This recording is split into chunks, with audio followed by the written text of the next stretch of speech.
Hi, everyone. Welcome to our today's webinar, which is a presentation of our master's program in international relations and European politics. We would like to take the short while to present the program to you and then discuss with one of the program students to get the student point of view on what the program entails, what the benefits are, and why you should choose to study with us. The International Relations and European Politics program is based at the Department of International Relations and European Studies. So you can see the direct correlation between the people who are present at the department and what they deliver. We are a large department, over 30 direct staff on full-time employment, plus a lot of external collaborators, which means the field we cover across international relations and European politics is quite broad. So with that, let me delve into the topic, the subject itself, which is in the program, and why you might be interested in studying it. If you're asking yourself the question, why study international relations and European politics, either one or the other, or the combination in the program, you might be asking, well, what's the applicability? It's very broad. It might not be as focused as something very specific out of skills like network engineer, or something very specific in public relations or human resources. And that is true. However, the skills that are developed in the program give you that horizontal leeway for a vast variety of applications in your further job and career. We find that the skills we try to develop within our graduates and the knowledge we try to impart on them and the expertise they should gain in creating their own knowledge analysis and critical writing, thinking, producing outputs that are of relevant applicability. They are in very high demand. This is what we see from our programs in the Czech language and also our English language programs outside of the IREP basis. We have 4 other English language programs, and in all of them, what we see is that the skills with which our graduates leave are in very high demand. More than 80% of our applicants end up with a career in exactly what they studied. And we try to align the curriculum so as to give a lot of leeway, which is something I will discuss later on. Especially if you're interested in European structures, there are a few places in the world that go deeper into the expertise necessary to work in European institutions. And therefore, the combination of understanding EU external relations as well as the internal workings of the European Union and the relations of the countries outside and within is sort of unique to what the program offers, across a wider geographic area. So if you're already interested in politics, if you study sociology, if you study political science, history, geography, a lot of the bachelors are ready to be fed into a master's program in international relations and European politics.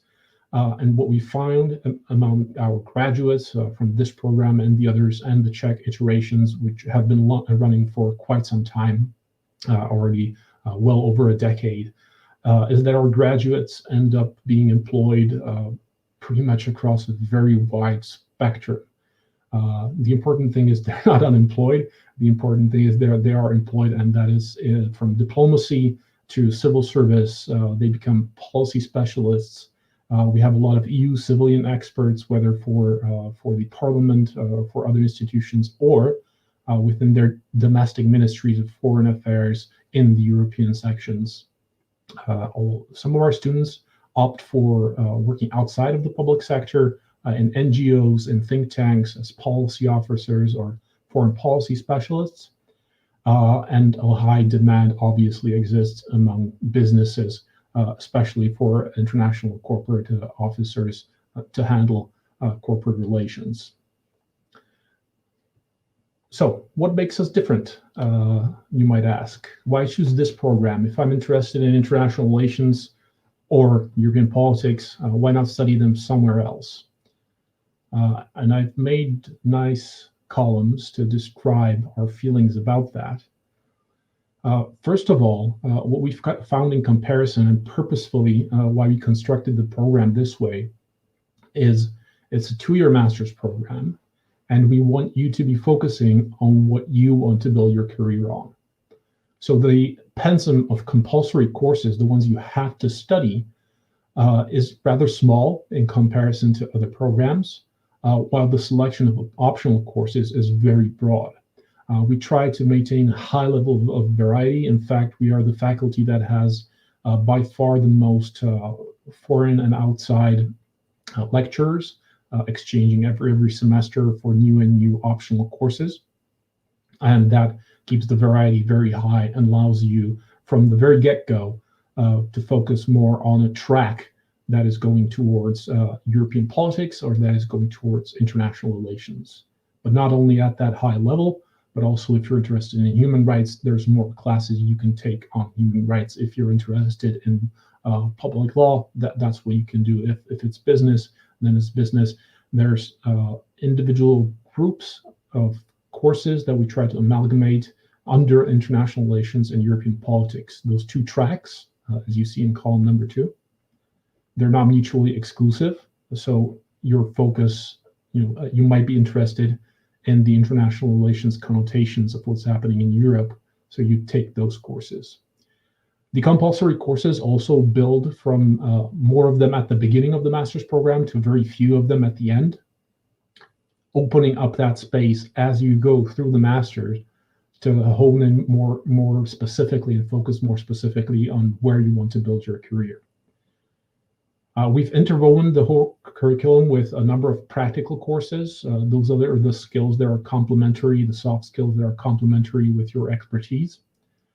We offer project management, mediation training, data analysis, policy drafting, soft skills, public speaking. There's a lot of practical courses where we typically like to invite practitioners to, in a seminar format, allow the students to try this out, to test their hand in it, and improve, of course, for the skills that are very highly demanded by future employers. As I mentioned before, the program is at the Department of International Relations and European Studies. It's a large department, the largest at the faculty, although it is relatively young. We're only 15 years old as a department. Previously, it was under the Department of Political Science. That might not be as interesting to you, but what is interesting is that also plays out in the profile of the faculty. Most of the faculty is not of high age. Our full professors are yet to reach their 50s. We have 3 of them.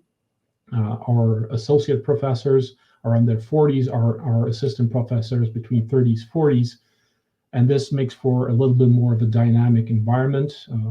I hope when we speak to one of our students, she might attest to that, that there's a openness and an engagement and a will to improve the program. So we really pay attention to student feedback. We elicit it. We try to help them help us co-build the program and kind of reflect what's going on currently in the world with the trends. And that leads us to the last kind of column, which I'm very proud of, and that's that the program is really a partnership with the students. As master's students, you already likely are to know what you want, and you're looking for a partnership at the university. There's not this hierarchical approach. We have dedicated program assistants to assist in any study issues, practical issues, personal issues. We understand you might be from anywhere in the world, like our students currently are, which generates its own advantages and disadvantages to your travel plans, to your accessibility, to your willingness to engage in an internship during your studies, for example, and us making that work for you so you don't have to prolong your studies and be left out of a career. So with that, our department has several key advantages compared to other programs that I would like to mention. The first one is we're a large department at a public university, and that allows us to offer the master's program at a very competitive price point. In fact, in Central Europe, it's definitely among the cheapest. The reason being is we're co-funded and we have multiple of these programs. They're not the primary source of income, so we try to keep it as student-friendly as possible. Compared to the other programs, some of the things I want to point out is you start specializing early. The selection of courses is really very, very variable compared to other programs that we know of. You get to take courses outside of the program at no extra cost.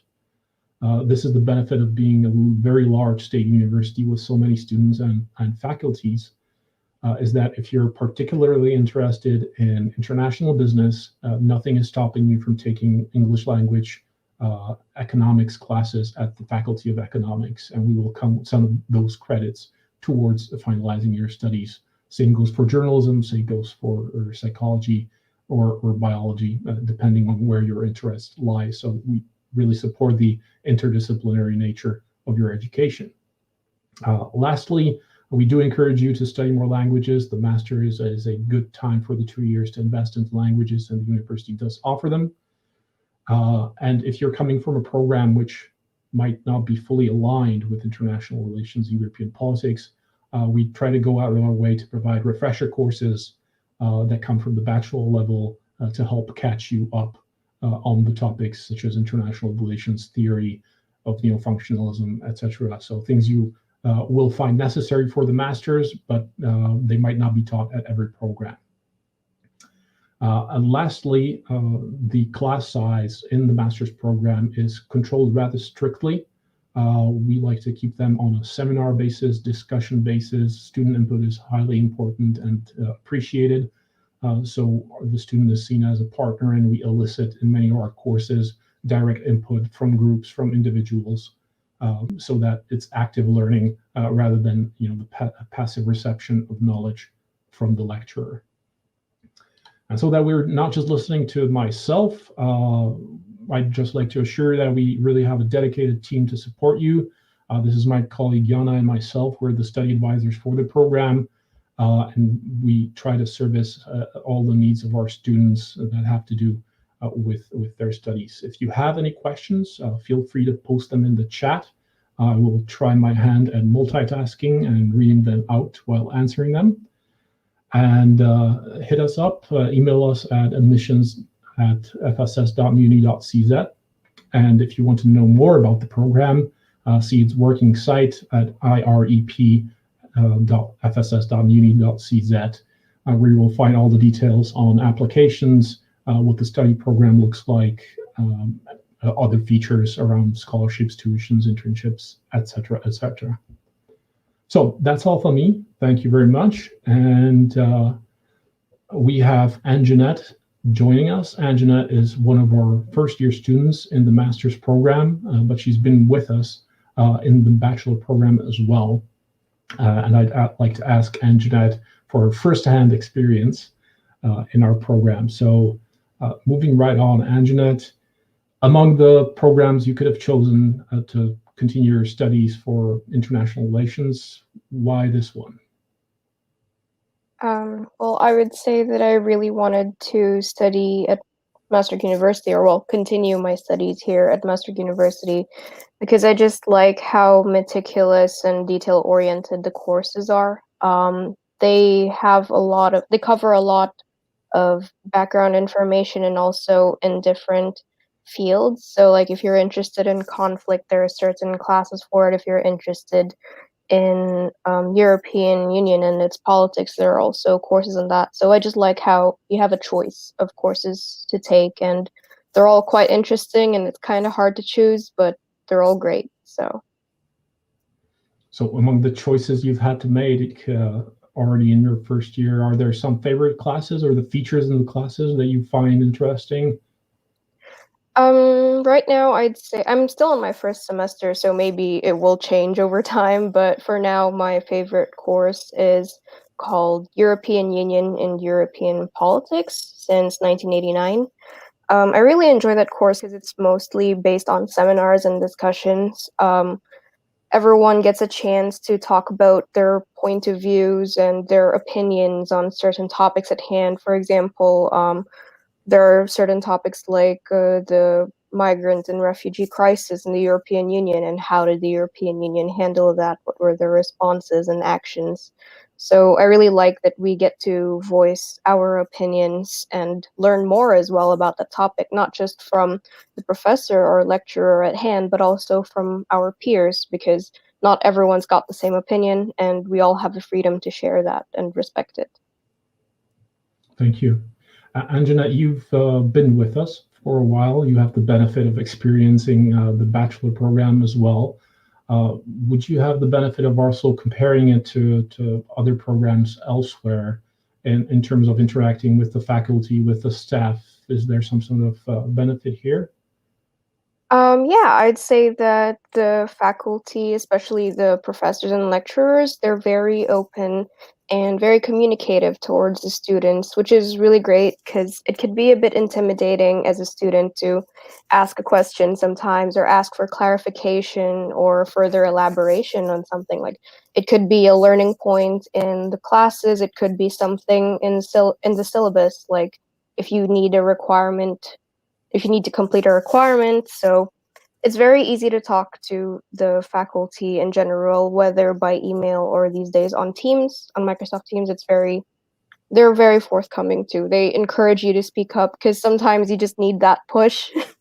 Could be a bit intimidating, but that nice gentle push is really good for students who, I don't know, I'm kind of shy. So I like it when the professor is like, are you sure you guys don't have any questions? Please feel free to ask. And I think that that's really great. Not all universities or lecturers are like that. So Excellent. We'll keep on top of that so that only improves. I also have a question, and I know this has been asked before. Studying in a new city, somewhere else in the world, you're obviously from another continent, in your specific case, multiple continents. So moving to Central Europe, Brno, studying in Brno, any advantages, disadvantages, something students might be expecting or not expecting to find? I can't think of any disadvantages right now, but I'll try and get back on those later. But we could go with the advantages for now. I would say that since Brno is in Central Europe, it literally feels like the heart of Europe, honestly. I would say that location-wise, it's really great because you can travel to different cities in Europe as well if you'd like to explore. If you're a travel monkey, then it's kind of great. Vienna is right across the border. It's like 2 hours, I think, by train or even less. I'm not sure. And Prague, the capital city of the Czech Republic, is also nearby. It's 2 hours and a half by train. There's also Bratislava in Slovakia. Brno has a lot of good connections in terms of travel to different places. So I think that's a huge benefit. And along with that, being a student, you actually get a huge discount on traveling. So yeah, that's lovely. And the city just has a very friendly vibe. There are so many international faces and people to meet and share your experiences with. So I think that that's really great about Brno. Now I do think of a disadvantage, but I don't know. It's not really that much of a disadvantage, I think, but some people miss the big city life. I came from Dubai, so I actually came to Brno to escape that big city life. But some people, when they come here, they prefer the hustle and bustle of places like Prague. So some people might miss that. But Brno, for me, I think Brno has everything that I need. So I quite like it here. But if you're a city person, then Brno is the second largest city in the Czech Republic, but it's not going to be very busy and scary, I guess, in terms of crowds like Prague, for example. Okay, well, we definitely are a student city, judging by the number of universities and students and international students, thankfully, that are joining. I hope that's also influencing the city culture. Okay, I'm getting messages from our Master of Ceremonies that there are questions in the chat, so we'll attend to those, whether they be for myself or Anjanette. Okay, if I'm not from Europe, does it make sense for me to study international relations and European politics here? Do you want to take this one, Anjanette? Yeah, I actually wanted to jump in and say, hi, I'm not from Europe either. I do think it's quite a great idea for you to come and study here if you want to learn about European politics. Personally, I feel like because you're in Central Europe, you have a more, let's say, balanced point of view in terms of European politics and how it goes. There's definitely a difference in ideas and opinions in different parts of Europe, but personally, I feel like over here, at least with my experience at Masaryk University, the opinions are quite varied and very balanced as well. So I think that if you want to look at European politics and, let's say, a central point of view, then I think you could definitely come here and study and learn more about it. Who knows, maybe your point of view or opinions will also change, and that's totally fine, but at least you have the room for that. You can grow and flourish as you'd like. Okay.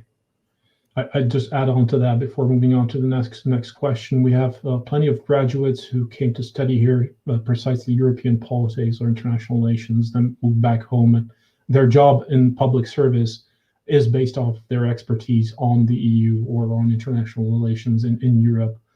So they stand to benefit, of course, from studying in the place where this takes action. Pablo, how many classes do you take a semester? I'll take this one and move it on to Anjanette. The curriculum is constructed so that you have at the beginning 2 or 3 compulsory courses, which means 100-minute blocks within a week. We really don't like to keep students in school too much. This is a master's program. You're adults dedicated, so a lot of it is about guiding students through the learning process. So 3 compulsory courses, and students typically opt to take 2 or 3 optional courses.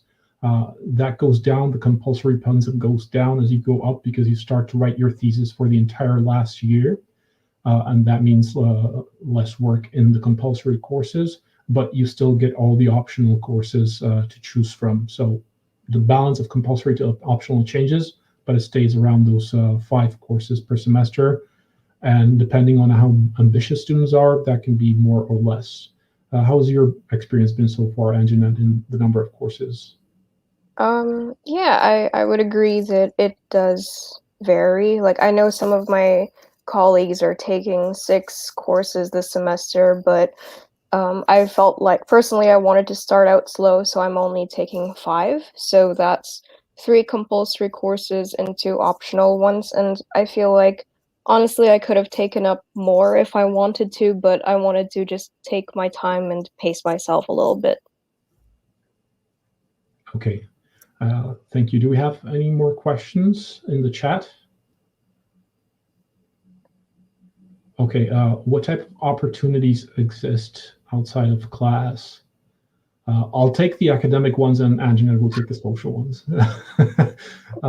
The academic outside of school, we have plenty of clubs, although under the current circumstances of restrictions, they're not meeting as regularly online as they would be in person.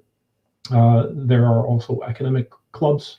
So for the student section of the International Political Science Institute, and really there's no cap in what can be done next to your studies in Brno.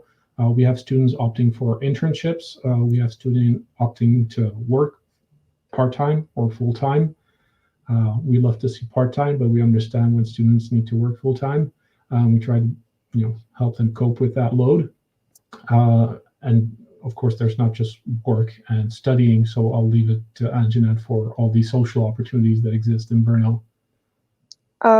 Yeah, so actually I was trying to think, and off the top of my head, I could think of some activities. They're usually volunteering activities, but also you can socialize in a way. I know the International Student Club in Brno used to organize some activities like going to the city's zoo and feeding animals over there.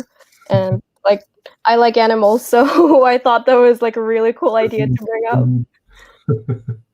So yeah, there's also they also organize board game nights. So you usually go to a tea house where you drink a lot of tea and have fun with friends, but also get really competitive over a game of Monopoly. So really, the choices in Brno they're endless. It's all up to you. There are even hiking groups that are organizing trips a little bit outside of the city or even further. So it's really your choice. You just gotta put yourself out there and meet a bunch of new people and have fun. Definitely. Alongside that, don't forget to study. Oh yeah. Of course, you're going to forward your careers alongside your studies through the practical internships. There are plenty of NGOs in and around Brno or in the cities nearby. We try to work with students as much as possible so they can co-study while doing an internship. We really do find that very useful.